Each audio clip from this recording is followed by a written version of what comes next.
자, 이거 여러분들이 이제 좋아하실 만한 그런 내용이 나와 있습니다. 몇 강이에요? 6강이에요. 감히 내 딸을 모욕하다니. 뭐야, 갑자기. 난 죄송합니다. 예, 문학 131쪽에 해당이 되고요. 쓴 사람의 이름부터가 여러분들이 좋아하실 만한 조선부이? 영화 생각하지 않습니까? 네. 조만간 나오지 않았어요? 성기요? 조성이. 그때 성이 나오니? 네. 거기서는 성기가 성이 안 나와요. 그냥 성기예요, 이름이. 자, 잠깐 굳이 이름에 성기를 설정한 이유가 있을까요? 글쎄요, 어떤 본성이 나오는 그릇이라고 할 수 있지도 않을까요? 영마.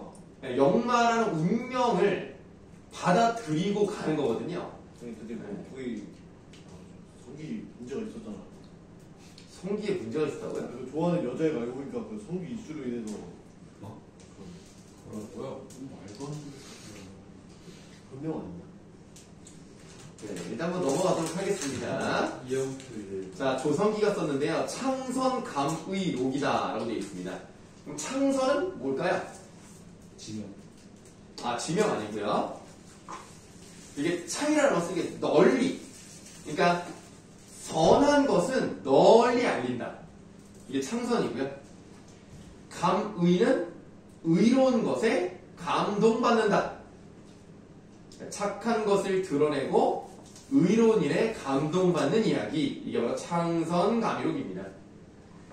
이 내용은 굉장히 복잡한데 지금 이번 수록서에 나와 있는 이 부분은 그 복잡한 내용에서도 좀 쩌리 부분이 있죠. 그러니까 내용이 길다 보면 중심 인물의 내용도 나오지만 그렇지 않은 사람도 나올 거 아닙니까? 일단은 뭐 지금 우리가 수능특강에서는 나온다고 보기 좀 어렵습니다. 전반적인 좀 설명을 좀 드리면 화욱이라는 사람이 있어요. 근데 화욱이라는 사람이 엄숭이라는 사람과 정치적 라이벌이면서 엄숭은 좀 나쁜 놈이고 아무래도 얘가 간신이면 얘는 충신이겠죠. 근데 항상 보면 나쁜 놈 때문에 좋은 놈이 모함을 받아요. 그래서 이제 화욱이 정적 입지가 좁아진 상태입니다. 그래서 이제 정치를 이제 그만둬야 되겠다 뭐 이런 생각을 하고 있는 찰나에 엄중히 나쁘네요. 엄숭이가 나쁜 애야. 여기 나쁘긴 하죠. 네? 뭐라는 거야? 엄중. 그럼 이제 화욱이 또 결혼을 또 3번을 합니다.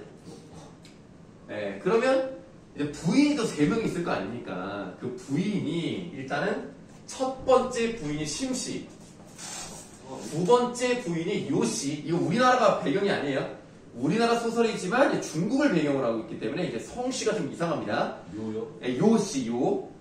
그 다음에 이제 세 번째가 세 번째가 정씨.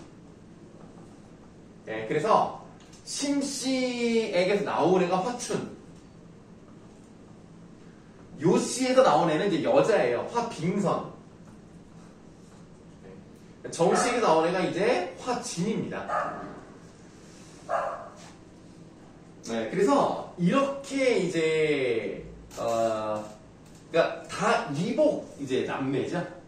이복 남매라고 볼 수가 있는데 그래도 어쨌든 아버지가 하나니까 다 같이 이제 지내는데 이 화춘이보다 화진이가 더 능력이 좋아요. 그러니까 아무래도 이 아빠 입장에서는 화진이를 많이 예뻐하죠. 네, 그러니까 화춘 입장에서 어때요? 조금 장자인데 이 집안의 모든 것을 물려받아야 되는데 내가 밀려날 판이야. 그래서 심씨와 화춘이 둘이 짜고 얘네 둘을 괴롭혀요. 얘를 괴롭히는 건 이해가 되는데 얘는 왜 괴롭혀? 요씨라는 사람은 화빙선을 낳고 죽어요. 그래서 화빙선을 정씨가 대신 키워주기 때문에 둘이는 그냥 거의 남매야. 그냥 완전 그냥 찐 남매처럼 지내고 얘 입장에서는 얘네 둘이가 마음에 안 드니까 어떻게든 얘네를 없애려면 얘도 이제 없애줘야 자기 입지가 확실하겠죠.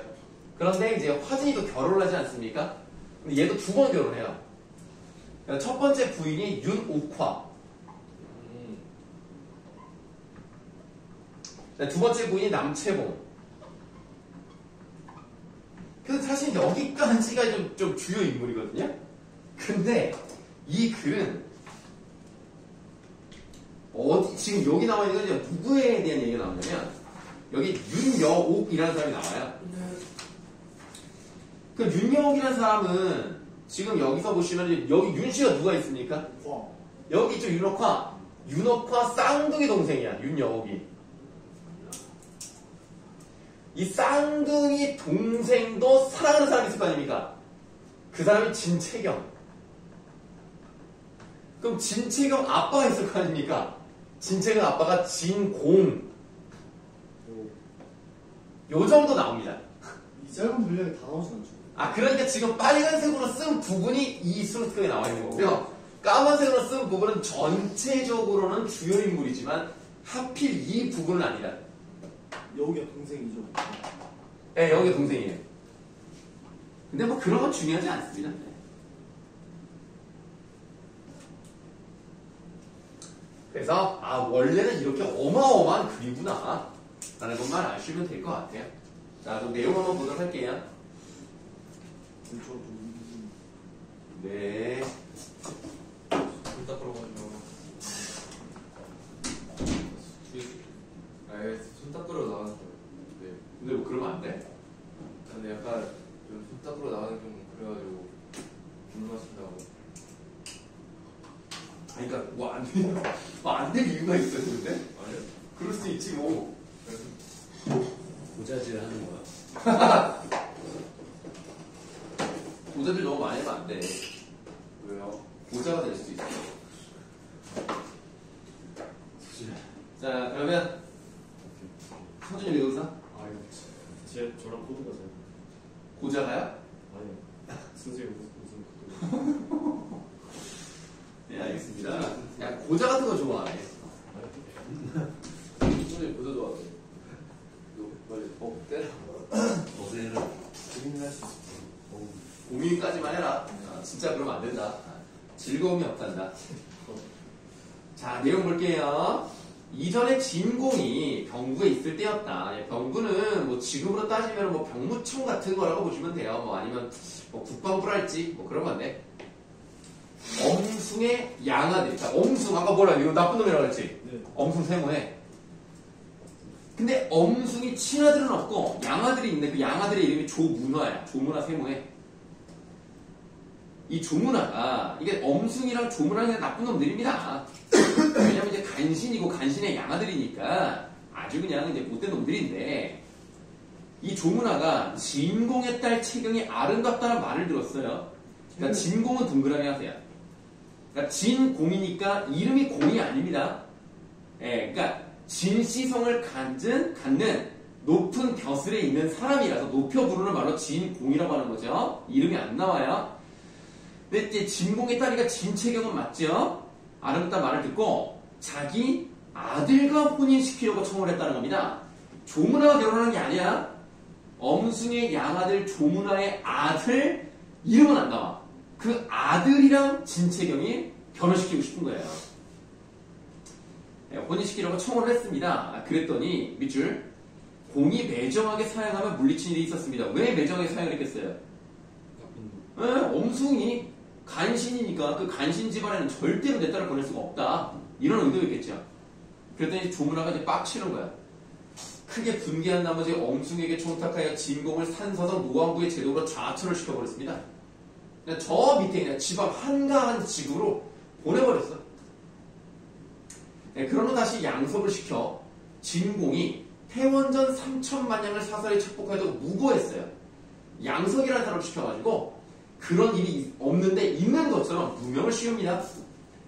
그래서 금이옥이라고 되어 있는데 여기 이제 형벌 담당 기구, 우리나라 따지면 약간 의금부 같은 데라고 보시면 돼요. 금이옥에 가지고 온갖 음모로 죄를 얽어매었습니다. 그러니까 잘못도 없는 사람을 그냥 훅 보내버린 거야. 조문하는 부인과 채경이 서울의 옛집으로 돌아왔단 말을 듣고는 이라 그래서 여기서 부인은 누굴까요? 누구야? 조문화의 부인이야? 진공. 자, 봐봐. 조문화는 부인과 채경이 서울의 옛집으로 돌아왔고 채경이가 진공의 딸이니까 부인은 진공의 아내죠. 이거를 많이 잘 모르더라고. 진공이 안 해요? 예, 진공의 아내가 부인으로 나오는 거예요. 조문화의 부인이 아닙니다. 그래서 진공의 부인과 딸이 옛집으로 돌아온다는 말을 듣고는 부인의 친척 오라버니 오낭중을 불렀어요. 자, 그러니까 진공이라는 사람이 있었잖아요. 진공의 부인이 있겠죠? 근데 진공의 부인의 친척 오라버니니까 뭐 예를 들면 이제 뭐 사촌 오빠라든가 뭐 이런 사람인 거야. 친척 오라버니니까 이 친척 오라버니 오낭중, 오씨 성을 가진 낭중직을 맡고 있는 사람이야. 이 오낭중을 불러 말했다. 진영수의 죄를 보자면 진영수가 누구야 그러면? 진영수가 누군 거야? 신용. 느낌이 알아? 진채경. 진채경이라고? 예. 진공? 진공이 진영수지. 아. 왜냐면 지금 죄가 있어서 물론 모함이 있지만 죄가 있어서 감옥에 들어간 사람이 이 사람이니까 진영수의 죄란 말이 하면 딱 진공이 진영수지. 고전산문은 인물 파악하는 게 제일 중요하다. 누가 누군지 모르면 이야기가 진행이 안 돼요.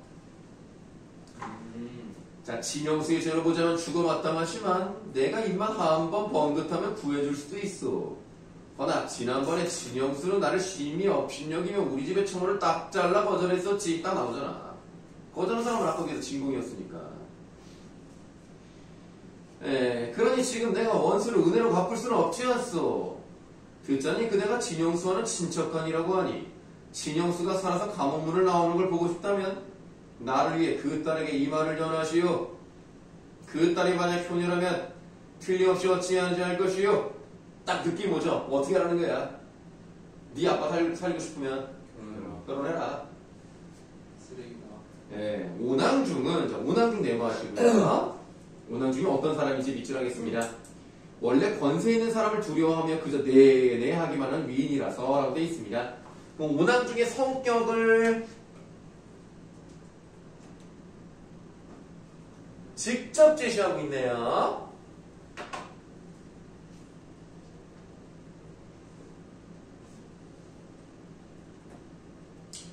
자, 그래서 손을 모으고 공손하게 말을 들었다. 그리고 바로 오부인을 찾아가 그 말을 전했다. 오부인 누구야? 오부인 누구야? 아까 그 진공 와이프. 진공의 아내, 진치경 엄마죠. 자, 오부인을 찾아가 그 말을 전해주었다. 그러자 부인이 몹시 화를 내며 말했다. 조문아, 그놈이 감히 내 딸을 모욕하다니! 채경이 분명히 아래였다. 분연이 아래였다. 옛날, 여기가 좀 의외의 대답이 나오는데요.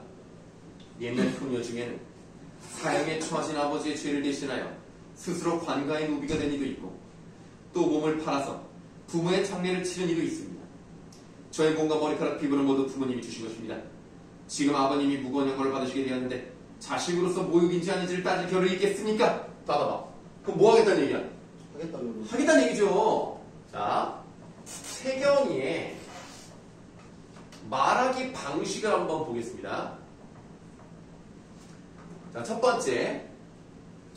지금 우리가 여기 잘 나와 있지 않습니다만은 그 사형에 처해진 아버지의 죄를 대신했다. 요거는 한나라 때 사람에 관련된 거예요. 한나라에 유명한 효녀가 있었는데 그 얘기를 하는 거예요. 이런 얘기를 하는 걸 보니까 역사적인 인물을 언급을 했네. 이런 인물을 언급해서 아이고 잘못 썼다.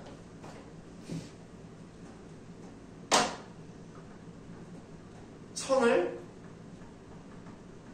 받아들이는 근거를 제시하고 있는 거죠. 이렇게 효녀들은 이런 일까지도 했는데 나라고 못할 게 있겠습니까? 결혼하겠다. 자, 그 다음에 두 번째, 부모 자식 간의 도리를 얘기하죠. 아니, 부모가 아니라 부모 자식.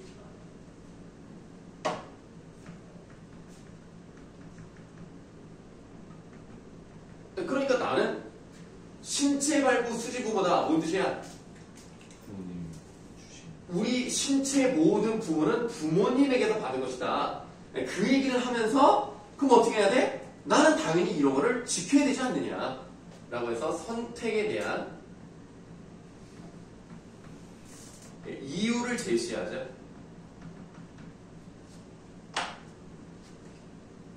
참 이렇게 이런 대답이 나오기가 어려웠을 텐데 진채경이 내가 결혼하면 다 되는 거 아니냐 라고 생각합니다. 자, 평소에 딸이 옥처럼 맑고 서리빨처럼 깨끗한 마음을 지녔다고 생각하고 있던 부인은 채경이의 이 말을 듣고 경악한 나머지 아무 말도 할 수가 없었다. 그러니까 평소의 딸이었다면 올바른 길을 가려고 했을 텐데 그럼 당연히 결혼이고 뭐고 절대로 그런 일이 있을 수 없다라고 말했을 것 같은데 아 얘가 상황이 상황이니만큼 이런 선택을 하는구나 라는 걸 너무나 놀라서 말을 못하는 거예요. 그러다가 한참 뒤에 눈물을 흘리며 탄식했다. 총계정에서 학을 보고 읊었던 시가 앞날을 예언하는 말이 되었으니 참으로 슬프구나 라고 해요. 그럼 이 시가 뭔지는 뒤에 넘겨보세요. 네, 뒤에 보시면 문제 2번에 나오게 됩니다. 문제 2번에 이런 시를 노래를 했네요. 사람들 놀랄까 큰 울음은 그쳤지만 삼청의 이를 날개가 어이없으리. 삼청의 뜻은 나와 있습니다. 신선이 사는 새 궁궐을 의미하는데요. 이 궁궐에 학이 날아갈 수 있어요. 날개가 왜 없겠냐? 날아갈 수 있다. 하지만 왕자 이름이 좀 왕자 진과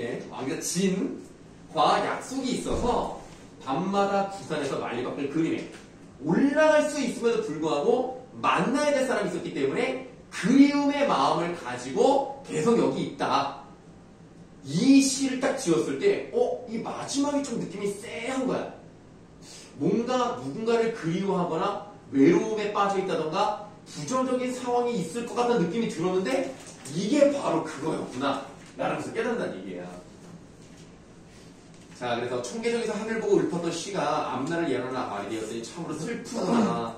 내가 어떻게 네 마음을 의심하겠느냐. 하지만 딸을 죽이고 아비를 살리면 살아난 아비의 마음이 어떻겠느냐. 옛사람의 말에 내기에 황금을 건 사람은 분별력이 흐려진다 라고 했다. 여러분들 그렇잖아요. 내가 주식이든 코인이든 몰빵을 했다. 그럼 맨날 그것만 들으면 벌벌벌 떨잖아. 그럼 상황 판단이 안 돼서 더 큰 잘못을 저지를 수 있다는 거예요. 지금 주식이 내려가면 어떻게 회복을 해야 되고 또 문을 타 거기다가. 그럼 완전 폐가망신하는 경우 있잖아요. 그래서 내기의 황금을 건 사람 분별력이 흐려진다. 다시 말하면 너가 지금 아버지가 너무나 위기에 빠져 있으니까 지금 뭔 소리인데 못하는가. 지금 너 아무 말이나 하는 것 같은데 정신 좀 차려라.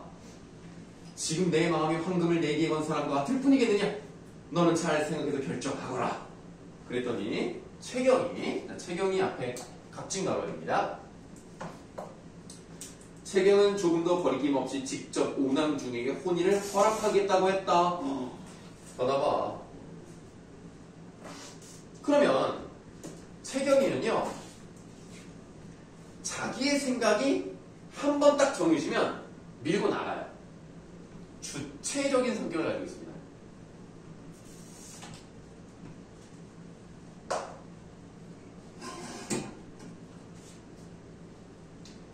오남중이 크게 기뻐하면서 조문에게 이 사실을 알리자 조문아는 미칠 듯이 기뻐했다.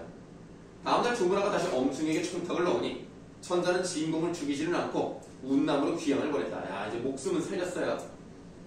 주인공이 옥에서 나오자 부인과 최경이 붙들고 통곡하는데 주인공은 강개한 모습으로 길게 탄식할 따름이었다. 내가 미리 기밀을 알았더니 벼슬을 그만둘 것을.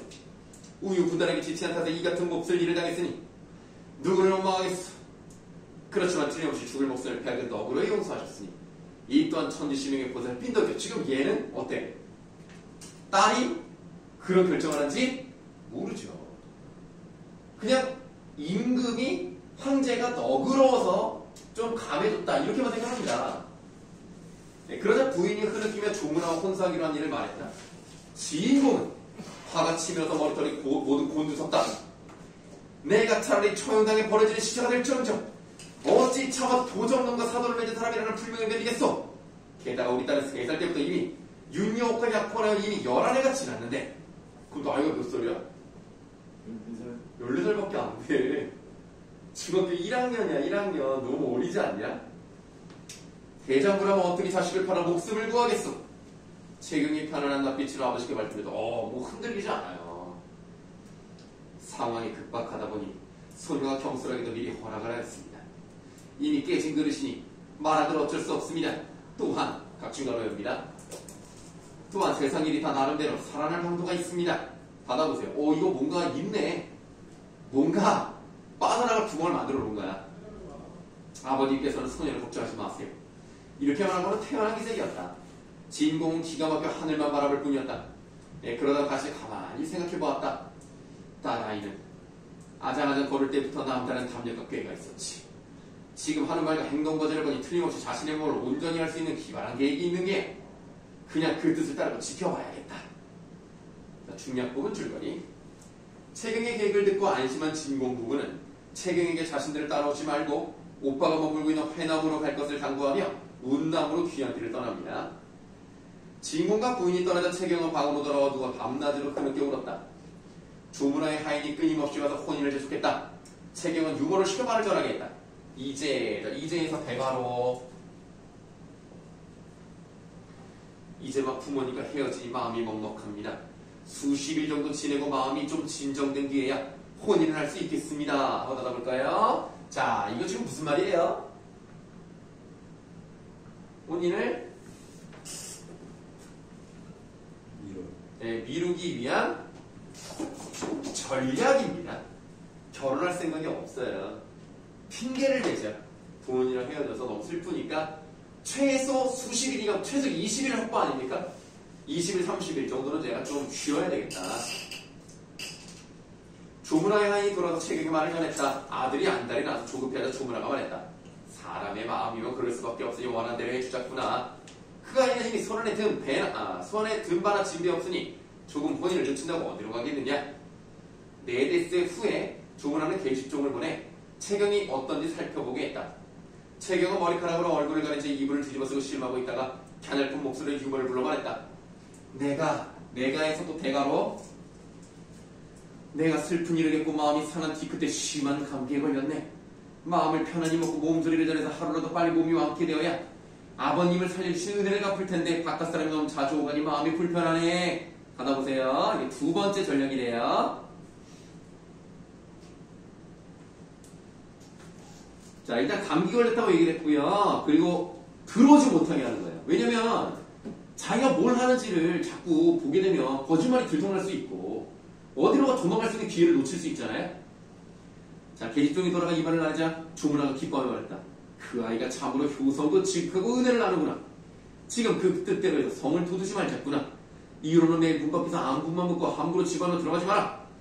다시 열흘이 지나다 채경은 부모님의 또 대가로 부모님의 행차가 이미 멀어졌겠다 헤아리고 유모와 몸종 운섬을 데리고 짐을 가볍게 꾸린 후 남자 옷을 입은 채 밤에 한 마리 나귀를 타고 회남으로 떠났다.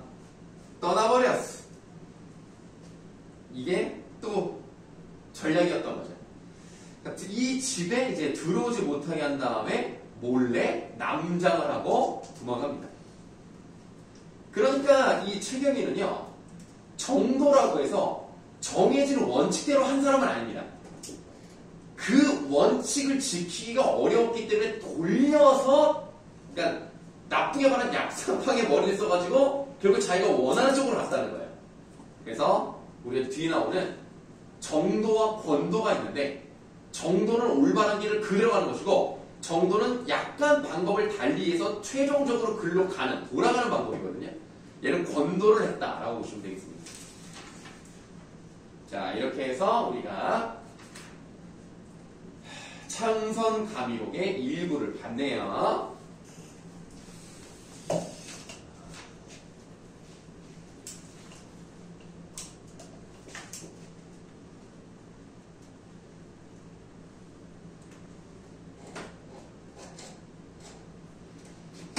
자, 그러면 바로 또 이어 넘어가서 136쪽으로 가시겠습니다. 136이 아니라 그 136, 137? 이냐? 거기 그 남은단 먼저 보실게요, 남은단.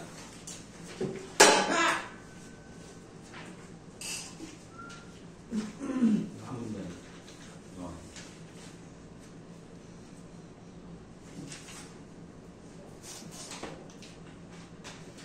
성준이 많이 피곤해 보이는데? 해설. 네? 해설. 네.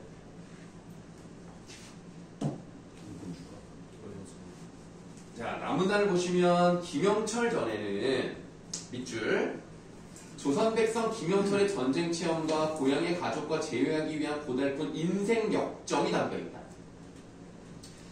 평범한 사람에 대한 얘기네요. 17세기 초 앞에 괄호입니다. 그러면 된다. 17세기 초면 왕이 누군지 아냐 혹시? 17세기 초면 1600년대거든? 1600년대 초야. 성종. 태종. 여기서는 광해군입니다.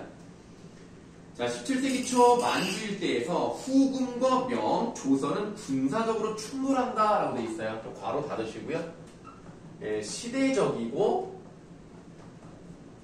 역사적인 배경이 표시가 되어 있네요.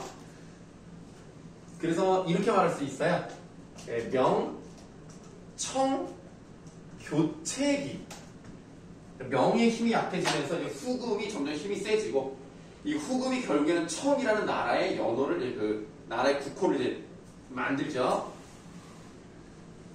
자, 이때 강웅림의 군대가 명나라 군대를 지원하기 위해 출정했다가 후금에 투항하는 심화 전투가 벌어졌는데 이 전쟁에 동원된 김영철은 후금의 포로가 된 후, 자, 후금 동그라미 하세요. 명나라 동그라미 하시고 조선의 동그라미 하시면 되겠습니다. 이 세 나라를 거쳐요. 후금의 포로가 됐어요. 근데 후금의 포로가 됐는데 거기서 그 장수가 좀 좋게 봐줘서 결국에는 이제 자기가 좀 데리고 이제 있는데 거기서 또 결혼을 해요, 김영철이. 결혼을 해서 아들 둘을 낳습니다. 그러다가 자기 나라로 돌아가고 싶잖아, 조선으로. 그래서 명나라 사람과 함께 짜서 도망가요. 가족을 버리고 도망갑니다. 그 명나라에 갔는데 그 명나라에서 같이 그 도망간 사람이 있을 거 아니야? 그 사람의 동생이랑 또 결혼해요. 그래서 애를 또 둘을 낳아요. 그리고 이제 명나라에서 조선의 사신과 함께 또 조선으로 돌아와요. 가족을 두 번 버리고 조선에 들어와서 애들 또 남자애를 또 4명을 낳습니다. 그러니까 자식이 총 8명, 부인은 총 3명. 네, 그래서 자기가 버리고 왔으니까 항상 마음속에서 그리워해요. 자, 그 조선으로 돌아온 과정에서 13년이 넘는 세월을 보냈다. 김영철은 간신히 고국에 돌아온 후에도 후금의 지시를 따라 있는 조선의 구원병으로 명나라와의 전쟁에 연이어 동원되고 밑줄 죽을 때까지 전쟁터를 떠나지 못합니다. 그럼 우리는 여기서 이제 뭘 할 수 있냐면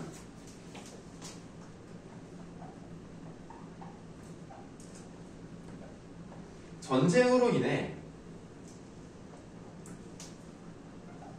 고단한 조선 백성들의 삶이 드러나 있다. 맨날 전쟁에만 동원이 되는 거야.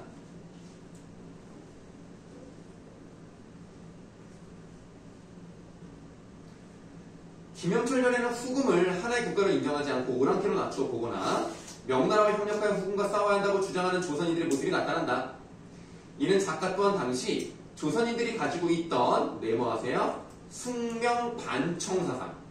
그러니까 이게 명나라를 섬기고 청나라에 반대하는 게 숙명 반청 또는 다른 말로 친명 배청이라고도 표현을 합니다.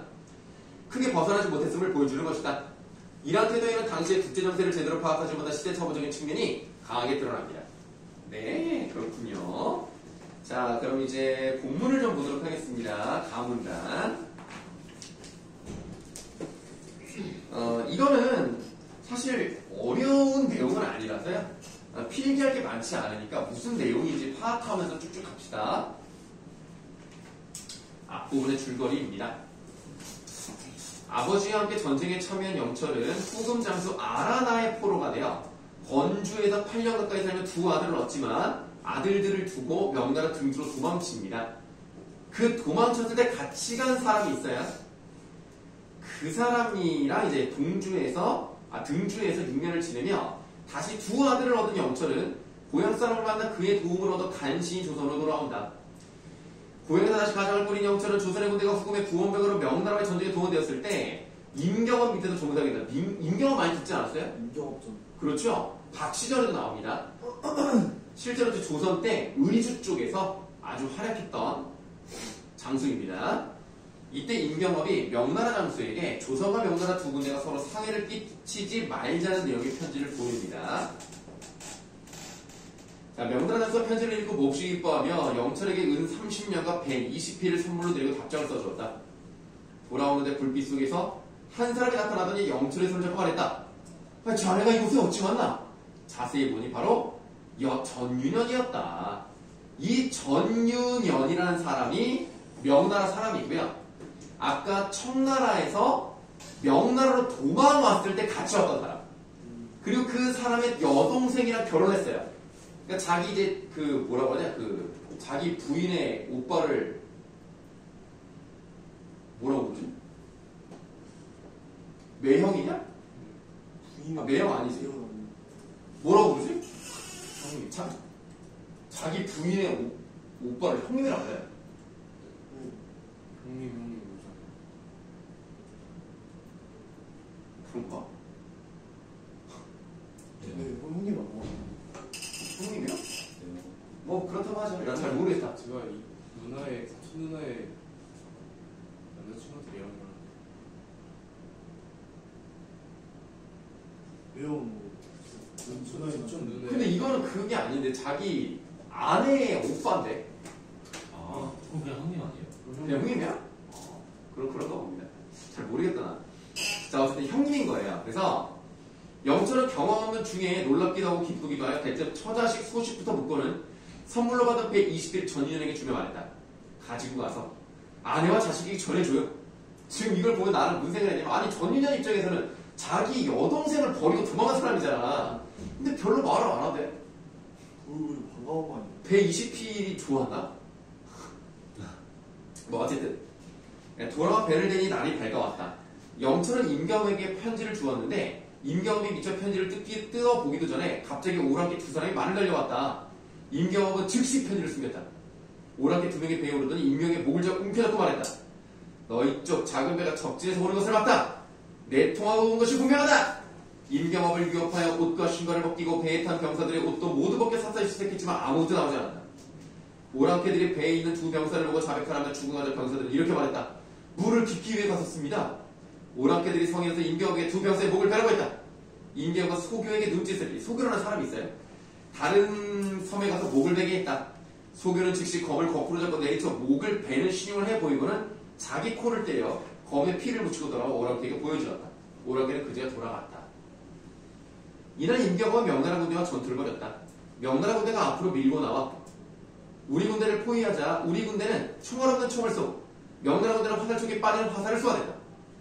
이렇게 한참을 싸우고 밀고 밀리기를 세 차례나 반복했다. 그러다 명나라 군대가 쇠괄거리를 우리 배에 걸고 윗바퀴오자 우리 군사들 중에 이것이 미리 약속된 행동을 모르는 이들이 사태가 위급함을 보고 실탄을 장들이 총을 쏘기 시작했다. 결국 일부 명나라 군사들이 목숨을 잃게 돼 명나라 군대는 포위를 풀고 돌아갔다. 7월에 명나라 군대와 오랑캐 군대는 대치 상태를 풀었다. 오랑캐는 다시 임경업으로 하여금 정예병을 선별하여 금주로 가서 겨울을 지내고 조선으로 돌아가게 했다. 신사년의 유림이 군대를 이끌고 금주에 갈 때 영철은 또 종군하게 되었다. 계속 끌려당겨. 오랑캐 측에서는 아라나를 진중에 보내 군사 업무를 의논하겠다. 아라나 아까 들어보지 않았어요, 이름? 아라나가 누구였지?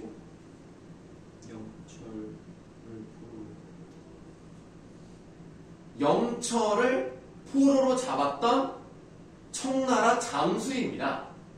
근데 아라나 입장에서는 배신자 아니야. 내가 안 죽이고 살려줬는데 결혼까지 내가 주선을 해줬는데 도망가? 이러면 안 되겠네. 이런 내용이 나오겠죠. 아라나가 진중에서 영철을 보고는 이렇게 꾸짖었다. 나는 너에게 세 가지 은혜를 베풀었다. 네가 참수형을 바다에 처지었을 때 죽음을 모면하게 한 것이 그 하나다. 네가 두 번이나 도망가다 잡혔지만 죽이지 않고 풀어준 그 둘이다. 그러니까 죽이진 않았지만 발꿈치를 잘라요. 한 번 도망갈 때 하나 자르고 두 번 도망갈 때 또 잘라요. 하지만 죽이진 않았기 때문에 나는 은혜를 베풀었다고 표현했죠. 내 제수를 너의 아내로 주고 너에게 건주의 집안살이 맡긴 것이 그 셋이다. 하지만 너는 세 가지 용서받기 어려운 죄를 지었다. 목숨을 살려주고 거두어 기르는 생각지 않고 재차 도망가신 첫 번째 죄다. 너에게 말을 기르게 했을 때 나는 진심으로 너에게 부탁했구만. 너는 도리어 명나라 놈들과 짜고 나를 배신했으니 이것이 두 번째 죄다. 이 말을 하고 도망갔어요. 도망가서 내 천리만을 훔쳐갔으니 이것이 세 번째 죄다. 네가 도망간 건 그리 한시덥지 않다만 내 천리만을 잃은 것은 너보다 안쓰러워 지금도 마음이 아프다. 내 반드시 네 목을 베리라 하고 이제 죽이려고 하는 거죠. 그러니까 영철 입장에서 조선으로 왔는데 다시 군대에 동원되면서 그 후금의 군대를 도와주러 간 용병이었는데 하필 장수가 알아나갔던 거야. 와, 그러니까 막 나 죽었다 싶었는데 이제 목을 베겠다 하냐는 거죠. 그리고는 휘하 기병을 시켜 영철을 포박하게 했다. 사태가 급박하게 돌아가다 영철이 큰 소리로 외쳤다. 말을 훔쳐 달아간 죄는 제게 있지 않습니다. 그건 명나라 놈들이 한 짓입니다. 이제 갑자기 이제 명나라 이제 까고 있죠. 당시에 그놈들의 계획을 따르지 않았다면 그 9명이 저를 베는 것은 손바닥을 쥐는 것으로 쉬운 일이었습니다. 주국께서는 사정을 잘 헤아려 주십시오. 아란한 영철의 말을 듣지 않았다. 유림이 아란을 달래 말했다. 영철이 죄를 짓긴 했습니다만 공께서 예전에 살려주셨으면서 지금 죽인다면 끝까지 덕을 베풀지 못하시는 게 되고 맙니다. 제가 영철의 죄에 대한 대가를 후히 치르고자 하니 은덕을 온전히 하시기 바랍니다. 네, 그러고는 간은 입담에 200근, 그러니까 간을 다는 얘기는 그만큼 품질이 좋다는 얘기예요. 200근을 죄값으로 치렀다. 그럼 여기 유림은 어떤 사람이에요? 어떤 사람인 것 같아? 아니, 영철이를 알아다가 죽이려고 했잖아. 유림이 막아줬잖아. 그리고 심지어 입담에 200근을 선물로 주고, 아이고 사장님 이거 좀 넣어주시고 좀 받으시고, 에헤 좀 에헤 막 이러면서 이제 우마했잖아. 되게 좋은 사람 같잖아. 나중에 여기 내용이 안 나오는데 나중에 진짜 소설을 보시면 야 너 200건 갚아라. 갚을 때까지 계속 재촉해. 야 이거 갚아라. 언제 갚을 거야? 계속 끝까지 받아내요. 무서운 사람이야. 그래서 좀 죽이진 않았으니까 도움을 주긴 준 거지. 이때 득북이 메모하세요. 이 득북이 누구냐? 청나라 때 아들인 거야. 자, 득북이 오랑캐 군중에 있었는데 아라나가 영철에게 말했다. 네 아들을 보고 싶지 않은가? 즉시 득북을 불러오게 했다. 부자가 마주보고 눈물을 흘리니 진중에서 이 광경을 보고 모든 일이 슬퍼하며 한숨을 내쉬었다. 이로부터 득북은 매일 술과 밥, 반찬과 과일을 차려와 영철을 대접했다. 그래도 애가 착하지 않냐? 자기를 버리고 간 아빠인데 그래도 이렇게 챙긴다. 영철은 귀한 과일은 유림에게 먼저 올리고 물러나와 여러 사람들과 함께 음식을 먹었다. 이때 오랑캐가 금주를 포위했다. 명나라에서는 요거 밑줄 할게요. 명나라에서는 10만 군사를 구원병으로 보내 오랑캐가 싸움을 벌였으나 대패하고 말았습니다. 그러니까 뭐예요 이제? 명나라의 시대는 가고 있어요. 청나라의 시대가 오고 있다.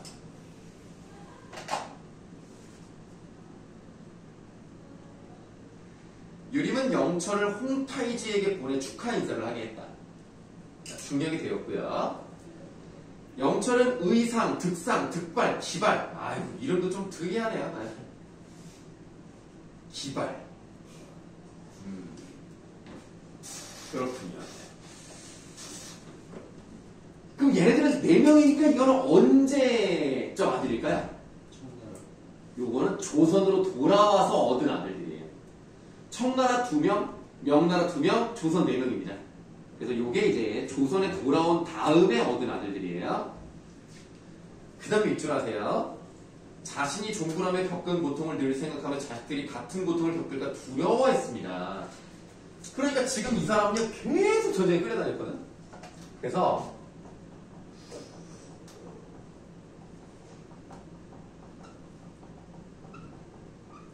계속되는 전쟁으로 인해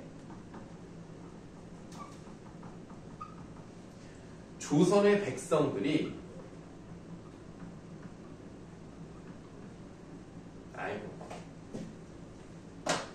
계속 고통을 당한다는 거죠. 그러니까 이렇게 전쟁터에 끌려다니는 삶을 사는 것보다는 차라리 다른 일을 하도록 만들어야 되겠다는 생각이 든 거예요.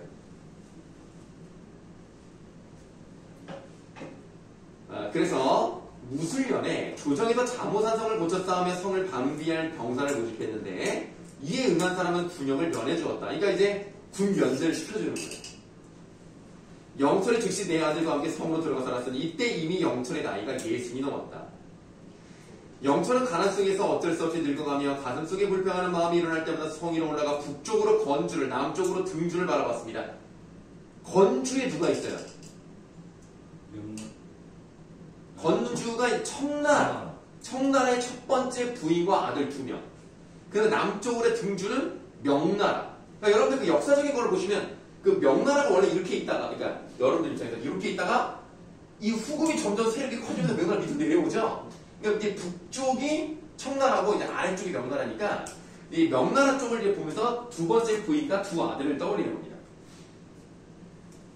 그러고 있노라면 서글픈 생각에 눈물이 떨어져 옷깃을 적셨다. 영철은 언젠가 사람들에게 이런 말을 한 적이 있다.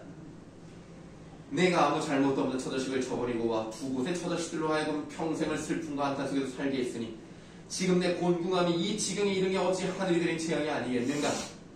하지만 타국에 떨어져 살다가 끝내 부모의 나라로 돌아왔으니 또한 한스러이 여길 게 뭐 있겠나.